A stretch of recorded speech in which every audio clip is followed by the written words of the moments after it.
കർത്താവിൽ പ്രിയ സഹോദരങ്ങളെ, പ്രിയപ്പെട്ട ദൈവങ്ങളെ, ദൈവത്തിൻ്റെ ഒരു പരിശുദ്ധമായ വചനം നിങ്ങളുമായി പങ്കുവെക്കാൻ ഞാൻ ആഗ്രഹിക്കുന്നു.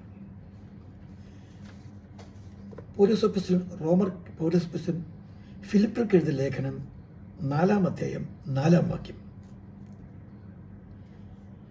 പൗലോസ് ഫിലിപ്പിയർക്ക് എഴുതിയ ലേഖനം എന്ന് പറയുമ്പോൾ പൗലോസ് കാരാഗ്രഹത്തിൽ കടന്നുകൊണ്ട് എഴുതിയ ഒരു ലേഖനമാണിത്. ഫിലിപ്പിയർ ജനങ്ങൾക്ക് കർത്താവിന് ഫിലിപ്പിയറിലെ ജനങ്ങൾ അപ്പോസ്തലന് അവരോട് പ്രത്യേക ഒരു സ്നേഹവും വാത്സല്യവും ഉണ്ടായിരുന്നതായിട്ട് നമുക്ക് കാണാൻ സാധിക്കും. ഒന്നാമത്തെ കാര്യം, റോമൻ പ്രവിശ്യയിലെ മാസഡോണിയയിലെ ആ യൂറോപ്യൻ സഭ, പൗലോസ് ആദ്യമായി യൂറോപ്പിൽ സ്ഥാപിച്ച സഭയാണത്. അവിടുത്തെ ജനങ്ങളോടുള്ള വാത്സല്യവും സ്നേഹവും വളരെ പ്രസിദ്ധമാണ്. അതുതന്നെയുമല്ല, പൗലോസ് ആവശ്യ സമയത്ത് അപ്പോസ്തലനെ സഹായിച്ച ഏക സഭയും ഈ ഫിലിപ്പിയൻ സഭയാണ്. അതുകൊണ്ട് അവരോട് പ്രത്യേക ഒരു വാത്സല്യവും സ്നേഹമുണ്ട്. ആ വാത്സല്യമുള്ള ആ സഭയോട് പൗലോസ് പ്രത്യേകമായി പറയുന്ന ഒരു വചനമാണിത്. പറയുന്നതാണ്, കർത്താവിൽ എപ്പോഴും സന്തോഷിപ്പിൻ എന്ന് ഞാൻ പിന്നെയും പറയുന്നു. സന്തോഷിപ്പിൻ.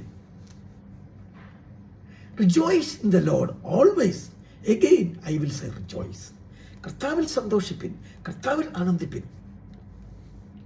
എപ്പോഴും പറഞ്ഞതാണ് കർത്താവിൽ ആനന്ദിപ്പിൻ. എന്തുകൊണ്ടാണ് കർത്താവ് അങ്ങനെ പറയുന്നത്?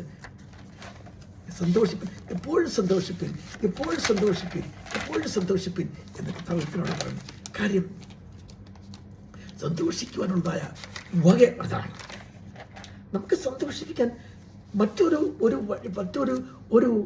ഉപാധിയും നമ്മൾ ആശ്രയിക്കരുത്. നമ്മുടെ സന്തോഷത്തിൻ്റെ ഉപാധി, നമ്മുടെ സന്തോഷത്തിൻ്റെ കാരണം കർത്താവിൻ്റെ സ്നേഹമാണ്. കാരണം ഇരമ്യ പ്രവാചകൻ 23-ാം അധ്യായം, ഇരമ്യ പ്രവാചകൻ്റെ പുസ്തകം 9-ാം അധ്യായം 23-24 വാക്യങ്ങൾ ഇങ്ങനെ പറയുന്നുണ്ട്. ജ്ഞാനി തൻ്റെ ജ്ഞാനത്തിൽ പ്രശംസിക്കരുത്, ബലവാൻ തൻ്റെ ബലത്തിൽ പ്രശംസിക്കരുത്, ധനവാൻ തൻ്റെ ധനത്തിലും പ്രശംസിക്കരുത്. പ്രശംസിക്കുന്നവനോ യഹോവയായ ഞാൻ ഭൂമിയിൽ ദയയും ന്യായവും നീതിയും പ്രവർത്തിക്കുന്നു എന്നിങ്ങനെ എന്നെ ഗ്രഹിച്ചറിയുന്നതിൽ തന്നെ പ്രശംസിക്കട്ടെ. ഇതിൽ അല്ലോ എനിക്ക് പ്രസാദമുള്ളത് എന്ന് യഹോവയുടെ അരുളപ്പാട്. നീ പ്രസാദിക്കുന്നെങ്കിൽ യഹോവയിലായിരിക്കണം. അത് യഹോവയിൽ എങ്ങനെ? ഞാൻ ഭൂമിയിൽ ദയയും ന്യായവും നീതിയും പ്രവർത്തിക്കുന്നു എന്നിങ്ങനെ എന്നെ ഗ്രഹിക്കുന്നതിൽ തന്നെ പ്രശംസിക്കട്ടെ. കർത്താവിനെ അറിയുന്നതിലായിരിക്കണം നമ്മുടെ സന്തോഷവും ആനന്ദവും ഇരിക്കുന്നത്. കർത്താവിനെ അറിയുന്നത് പറഞ്ഞാൽ നമ്മൾ കാലത്ത് പള്ളിയിൽ പോയി പ്രാർത്ഥന കഴിക്കുക, അല്ലെങ്കിൽ ഒരു കുർബാന ആയിക്കൊള്ളുക, അല്ലെങ്കിൽ എന്തെങ്കിലും പള്ളിയുടെ പ്രധാനപ്പെട്ട കാര്യങ്ങളൊക്കെ ചെയ്യുക, പള്ളിയുടെ എന്തെങ്കിലും പള്ളി പ്രവർത്തനത്തിന് വേണ്ടിയുള്ള കാര്യങ്ങളൊക്കെ ചെയ്യുന്നത് കഴിഞ്ഞാൽ അതാണോ കർത്താവിനെ അറിയുന്നത്? കർത്താവിനെ അറിയുന്നുള്ള മാർഗം അതാണോ? കർത്താവിനെ അറിയുന്നത് നിങ്ങൾ നിസ്സാരമുള്ള സംഗതിയല്ല. ദൈവത്തെ അറിയും, അവൻ്റെ നീതിയും അവൻ്റെ ദയയും ന്യായവിസ്താരവും അവൻ തന്നെ ഗ്രഹിച്ചറിയുന്നതിലാണ് കർത്താവിനെ അറിയിക്കുന്നത്. അത് നമ്മൾ മെനക്കെട്ടേ സാധിക്കത്തു. അത് മെനക്കെടണം. നമ്മുടെ സന്തോഷം ഇരിക്കുന്നത് ദൈവത്തിൻ്റെ പരിശുദ്ധമായി വചനപ്പെടുന്ന വേറൊരു വചനമുണ്ട്. അന്ധകാരം, അതായത് യെശയ്യാ പ്രവാചകൻ 60-ാം അധ്യായം 3-ാം വാക്യം. അന്ധകാരം ഭൂമിയെ മൂടുന്നു, ജാതികളെയും മൂടുന്നു, നിന്റെ മേലോ യഹോവ ഉദിക്കും, അവൻ്റെ തേജസ്സും നിന്റെ മേൽ പ്രത്യക്ഷമാകും. കാര്യം അന്ധകാരമാണ് ഈ ഭൂമിയിൽ മുഴുവൻ. അന്ധകാരം ഭൂമിയെ മൂടിക്കൊണ്ടിരിക്കുകയാണ്. ഈ അന്ധകാരത്തിൻ്റെ ഈ ലോകത്തിൻ്റെ പ്രഭു ആരാണ്? സാത്താനാണ് ഈ ലോകത്തിൻ്റെ പ്രഭു. ഈ ലോകത്തിൻ്റെ റൂളർ ഓഫ് ദിസ് വേൾഡ്. സാത്താൻ റൂളർ ഓഫ് ദിസ് വേൾഡ്. ഈ ലോകത്തെ ഭരിക്കുന്നത് അവനാണ്. ഈ യുഗത്തിൻ്റെ ദൈവം ആരാണ്? സാത്താനാണ്. അവൻ ഈ ലോകത്തെ അന്ധകാരം കൊണ്ട് മൂടുക. മനുഷ്യന് സന്തോഷിക്കാൻ കഴിയാത്തതിൻ്റെ ഏറ്റവും പ്രധാനപ്പെട്ട കാരണം എന്താണെന്ന് അല്പം ഒന്ന് ആലോചിച്ച് നോക്കും. എനിക്കെന്താ സന്തോഷിക്കാൻ സാധിക്കാത്തത്? എനിക്കെന്താ ആനന്ദിക്കുക? നമ്മുടെ ആനന്ദവും സന്തോഷവും എല്ലാം നമ്മുടെ ഹൃദയം സന്തോഷിക്കണം, ഹൃദയം ആനന്ദിക്കണമെങ്കിൽ നമ്മുടെ മനസ്സും നമ്മുടെ ഹൃദയവും നമ്മുടെ ശരീരമെല്ലാം ആനന്ദിക്കും. നമ്മുടെ മനസ്സ് സന്തോഷിക്കും, സാധാരണ ഒരു മനുഷ്യൻ, നമ്മളെല്ലാം ഈ ഭൂമിയിൽ ജീവിക്കുന്ന ഒരു സാധാരണ മനുഷ്യൻ, നമ്മൾക്ക് എപ്പോഴും കർത്താവിൽ ഫോക്കസ് വെച്ചുകൊണ്ടിരിക്കുന്ന ഒരു വ്യക്തിക്ക് എപ്പോഴും ആനന്ദിക്കാൻ സാധിക്കും, ഇല്ല എന്ന് പറയുന്നില്ല. പക്ഷേ നമ്മുടെ അതായത് അന്ധകാരം ഭൂമിയെ മൂടുന്നു. അന്ധകാരം ഭൂമിയെയും കൂരിട്ട് ജാതികളെയും മൂടുന്നു. നിന്റെ മേൽ യഹോവ ഉദിക്കും, അവൻ്റെ തേജസ്സും നിന്റെ മേൽ പ്രകാശിക്കും. നമ്മുടെ മനുഷ്യനെ അലട്ടുന്ന ഏറ്റവും പ്രധാനപ്പെട്ട ഒരു വേദന എന്താണ്, ഒരു ദുഃഖം എന്താണ്? നമ്മൾ ആലോചിച്ചത് മനുഷ്യനെ അലട്ടുന്ന ഏറ്റവും വലിയ ദുഃഖം ഒരു രോഗമാണ്. എനിക്ക് രോഗിയായിരിക്കുമ്പോൾ ഇനി കർത്താവിനെ ആരാധിക്കുവാനും ഇപ്പം നമുക്ക് അങ്ങനെ ഇരിക്കണമെന്നില്ല. എന്നാലും നമ്മളെ കർത്താവിനെ നമ്മുടെ ഹൃദയം കൊണ്ടും ആത്മാവ് കൊണ്ടും നമ്മൾ കർത്താവിനെ ആരാധിക്കേണ്ട അത്ര ഒരു സ്റ്റേജിൽ നമുക്ക് എത്തിച്ചേരാൻ, അതൊരു സ്റ്റേജാണ്. അതെന്ത് സൂപ്പർ ഫോമായ ഒരു സ്റ്റേജാണ്. Faith is the super form of our belief. കർത്താവിൻ്റെ ഫെയ്ത്ത് തന്നെയാണ് നമ്മുടെ ശരീരത്തിൻ്റെ ശുദ്ധി തന്നെ, വിശ്വാസം. ആ വിശ്വാസത്തിൻ്റെ എല്ലാ പടകളും ചവിട്ടി നമ്മൾക്ക് ഉയർത്തണമെങ്കിൽ കർത്താവിനോടുള്ള നിരന്തരമായ ബന്ധം, അവൻ്റെ സമീപനം കൊണ്ടേ നമുക്കത് സാധിക്കുകയുള്ളൂ. അത് നമുക്ക് എങ്ങനെ സാധിക്കുന്നത്? ഇപ്പം നമ്മുടെ ശരീരത്തെ രോഗം കൊണ്ട് മൂടിയാൽ നമുക്ക് എങ്ങനെ ആനന്ദിക്കാൻ സാധിക്കും? ആ കർത്താവിൻ്റെ അറിവ് നമുക്ക് എങ്ങനെ സമ്പാദിക്കാൻ സാധിക്കും? കർത്താവാണ് നമ്മുടെ രോഗത്തിന് വേണ്ടി കർത്താവ് നമുക്കൊന്നും ചെയ്തിട്ടില്ലേ? കർത്താവ് ഈ ഭൂമിയിൽ വന്നത് എന്താ?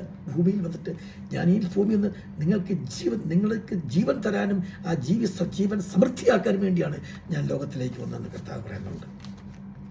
ഞാൻ ഈ ലോകത്തിലേക്ക് വന്നത് നിങ്ങൾക്ക് ജീവൻ നൽകാനും അത് സമൃദ്ധിയാക്കാനും വേണ്ടിയാണ് ഞാൻ ഈ ലോകത്തിലേക്ക് വന്നത്. അപ്പോൾ അതുകൊണ്ട് ഏറ്റവും പ്രധാനപ്പെട്ട പ്രധാനപ്പെട്ട ഒരു കാര്യം നമ്മളെ സമൃദ്ധിയായിട്ട് നടത്താനാണ്.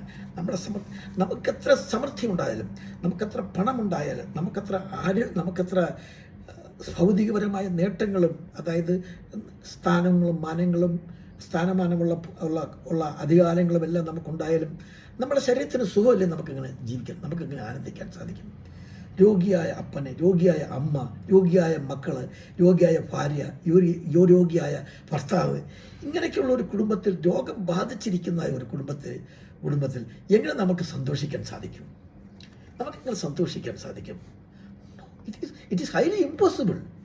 നമുക്ക് ആനന്ദിക്കാം. നമ്മുടെ ശരീരസുഖം ഉണ്ടെങ്കിലേ നമുക്ക് സന്ധിക്കാം. ആ ശരീരസുഖത്തിന് വേണ്ടി കർത്താവ് ഈ ഭൂമിയിലേക്ക് വന്നത് നിന്റെ രോഗങ്ങളെ, യെശയ്യാപ്രവാചകൻ നിന്റെ രോഗങ്ങളെ അവൻ വഹിച്ചു, നിന്റെ വേദനയെ അവൻ സഹിച്ചു.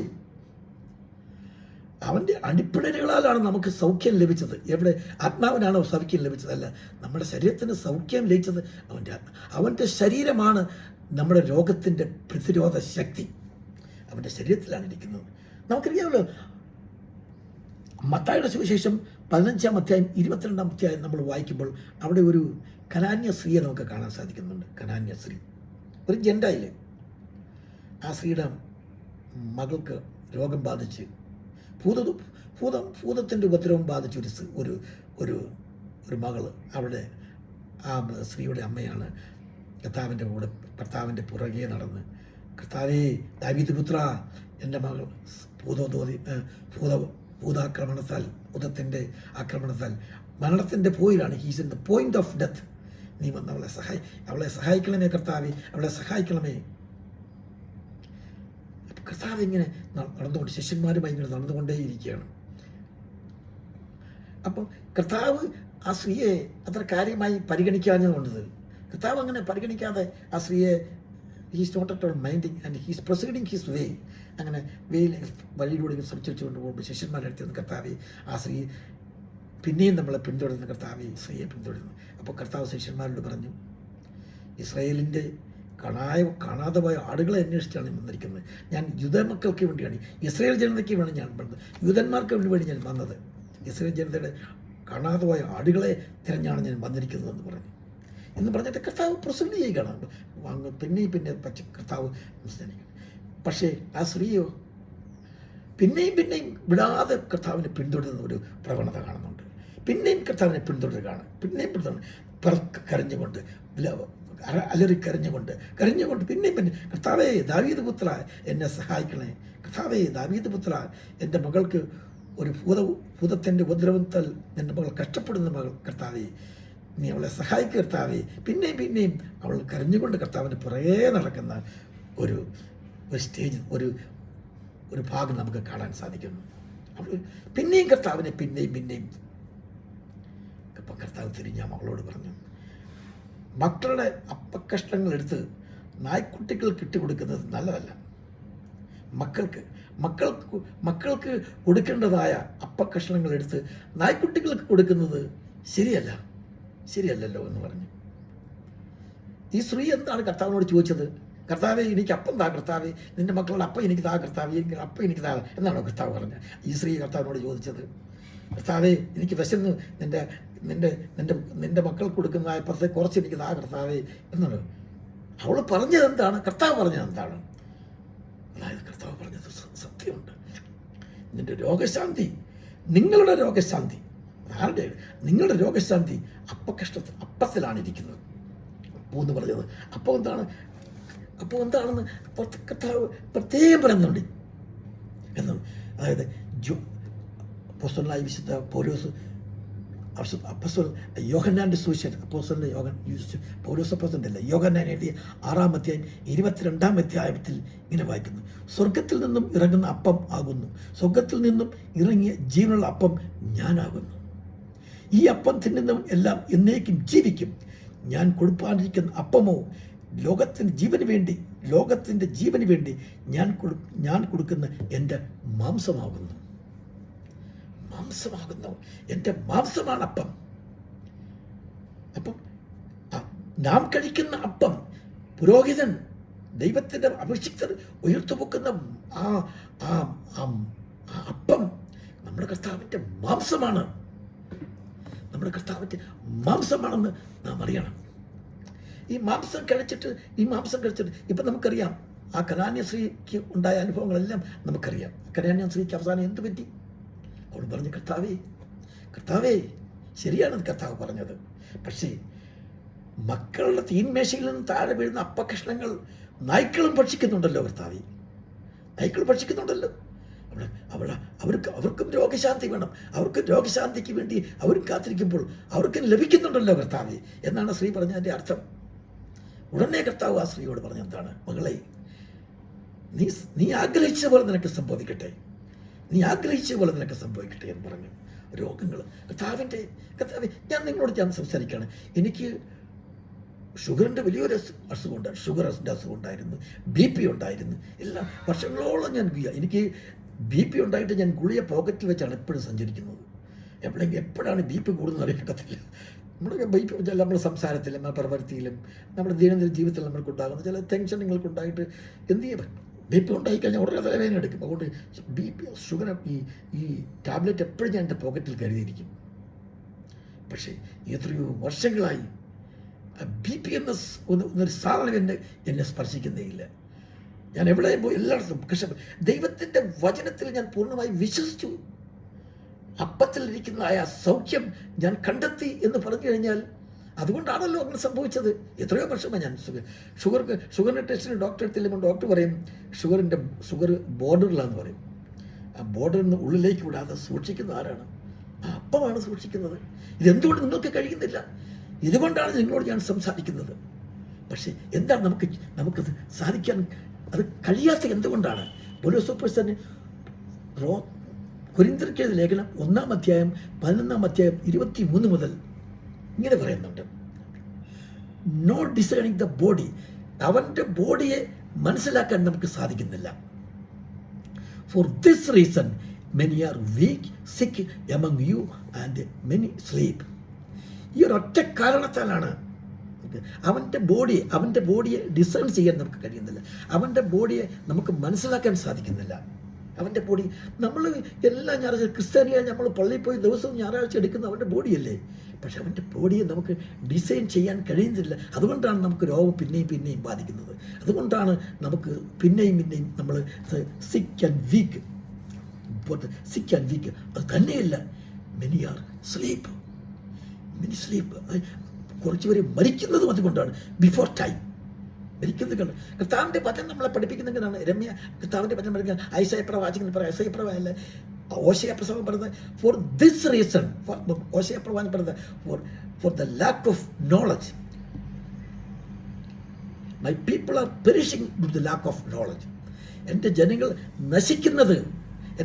നശിക്കുന്നത് ജ്ഞാനമില്ലാത്ത കൊണ്ട് എൻ്റെ ജനങ്ങൾക്ക് കഷ്ടപ്പെടുന്നു, ദുഃഖിക്കുന്നു, വേദനിക്കുന്നു എന്നല്ല പറയുന്നത്. എൻ്റെ ജനങ്ങൾ നശിക്കുന്നു എന്നാണ് പറയുന്നത്. Lakh of knowledge. ഈ ലാക്ക് ഓഫ് നോളജ് ഇപ്പം തന്നെ ഞാനിപ്പം പറഞ്ഞു ഡിസൈൻ നോളജ്. ഇപ്പം ഞാൻ എങ്ങനെയാണ് ഒരു അല്പമെങ്കിലും ദൈവത്തിൻ്റെ കർത്താവിൻ്റെ മാംസത്തിനെ ഡിസൈൻ ചെയ്യാൻ സാധിക്കുന്നു എന്ന് എന്നോട് ചോദിച്ചാൽ എനിക്കത് പറയാൻ സാധിക്കത്തില്ല എങ്ങനെയാണെന്ന്. That is A revelation. അതൊരു റെവലേഷനാണ്, അതൊരു മിസ്റ്ററിയാണ്. You want that. നിങ്ങൾക്കത് ആവശ്യമാണ്. നിങ്ങളുടെ അമ്മ, നിങ്ങളുടെ അപ്പൻ, നിങ്ങളുടെ ഭാര്യ, നിങ്ങളുടെ ഭർത്താവ്, നിങ്ങളുടെ മക്കൾ ലോകത്തിന് അടിമയായിരിക്കുകയാണ്. നീയാണ് കർത്താവിൻ്റെ പാദപീഠത്തിൽ ഇരിക്കേണ്ടത്. നീ കർത്താവിൻ്റെ പാദത്തിലിരുന്ന് നീ കൊളോസ്യ ലേഖനം കർത്താവല്ല, അവനിൽ ജ്ഞാനത്തിൻ്റെയും പരിജ്ഞാനത്തിൻ്റെ സകലവും ദേഹരൂപത്തിൽ വസിക്കുന്നത് അവനിലാണ്. ജ്ഞാനത്തിൻ്റെ പരിജ്ഞാനത്തിൻ്റെയും അറിവ്, എല്ലാ ജ്ഞാനവും പരിജ്ഞാനവും അവനിൽ വസിക്കുന്നു. നമ്മുടെ കർത്താവിലാണ് ജ്ഞാനവും പരിജ്ഞാനവും വസിക്കുന്നത്. നീ അവനോട് ചോദിക്കുക. നിനക്കെന്താ മടി? നീ ധൈര്യമായിട്ട് അവനോട് ചെല്ല്. കർത്താവ് ഇത് നമുക്ക് പറയുന്നത്. പക്ഷേ നമ്മൾക്ക് അവനോട് അടുത്തേക്ക് ചെല്ലാൻ നമ്മളെ മടിക്കുന്ന കാരണം എന്താണ്? അത് വളരെ പെട്ടൊരു കാര്യമുണ്ട്. അതായത് എബ്രായ ലേഖനം 4-ാം 16-ാം വാക്യത്തിൽ ഞാൻ ഇങ്ങനെ പറഞ്ഞു, അതുകൊണ്ട് കരുണ ലഭിപ്പാനും തത്സമയത്ത് സഹായത്തിനുള്ള കൃപ പ്രാപിക്കുവാനുമായി നാം ധൈര്യത്തോടെ കൃപാസനത്തിന് അടുത്ത് ചെല്ലുക. കർത്താവിൻ്റെ കൃപാസനം എന്ന് പറയുന്നത് ഇസ്രായേൽ മക്കൾ തങ്ങളുടെ യാത്രയിടയിൽ സമാഗമന കൂടാരത്തിന് ഉണ്ടാക്കിയിരിക്കുന്നതായ സാക്ഷ്യപേടകത്തിന് മുകളിലിരിക്കുന്നതായ നമ്മുടെ കർത്താവ് യഹോവയായി ദൈവത്തിൻ്റെ പ്രിയപുത്രനായ യേശുക്രിസ്തുവിൻ്റെ സാന്നിധ്യമാണ് കൃപാസനം. കൃപാസനം എന്ന് പറഞ്ഞാൽ അതാണ്, കർത്താവിൻ്റെ സാന്നിധ്യമാണത്. കർത്താവിൻ്റെ സാന്നിധ്യം ആ സാക്ഷ്യപേടകത്തിന് മുകളിലിരിക്കുന്നതായ സാക്ഷ്യപീഠത്തിന് 2 കെരൂബുകളുടെ മധ്യയിൽ വസിക്കുന്ന ഈ സാക്ഷ്യപേടകത്തിൻ്റെ പ്രത്യേകത എന്താണ്? അതായത് ഇസ്രായേൽ മക്കൾ തങ്ങളുടെ പാപപരിഹാരം ബലി നടക്കുമ്പോൾ ആ രക്തം ജനങ്ങളുടെ മേൽ 7 പ്രാവശ്യം തളിച്ചിട്ട് ആ രക്തം ഒരൊറ്റ പ്രാവശ്യമാണ് ആ കൃപാസനത്തിന് മേൽ തളിക്കുന്നത്. ഒരൊറ്റ യാഗം കൊണ്ട് നമ്മുടെ സകലതും പൂർത്തിയാക്കി കഴിഞ്ഞ് നമ്മുടെ കർത്താവിൻ്റെ വിലമതിച്ചു കൂടാത്ത രക്തവും അവൻ്റെ മാംസവുമാണ് നമ്മുടെ ശരീരത്തിൻ്റെ, നമ്മുടെ രോഗങ്ങളെ നമ്മുടെ രോഗത്തേക്ക് ആ മാംസമാണ് നാം കഴിക്കുന്നത്. ആ റെവലേഷത്തിന് വേണ്ടി നീ ധൈര്യമായിട്ട് കർത്താവിൻ്റെ അടുത്തേക്ക് ചെല്ലാണ് കർത്താവ് പറയുന്നത്. കാരണം അവിടെ തടയാൻ ഒരു വ്യക്തി നിങ്ങൾക്കുണ്ട്. അത് നിങ്ങൾ ആദ്യം മനസ്സിലാക്കുക. അതാണ് കർത്താവ് അവിടെ വളരെ വളരെ വ്യക്തമായിട്ട് പറയുന്നിരിക്കുന്നത്. ധൈര്യത്തോട് വരിക, ധൈര്യം സംഭരിക്കണം. there is a person to forbid you.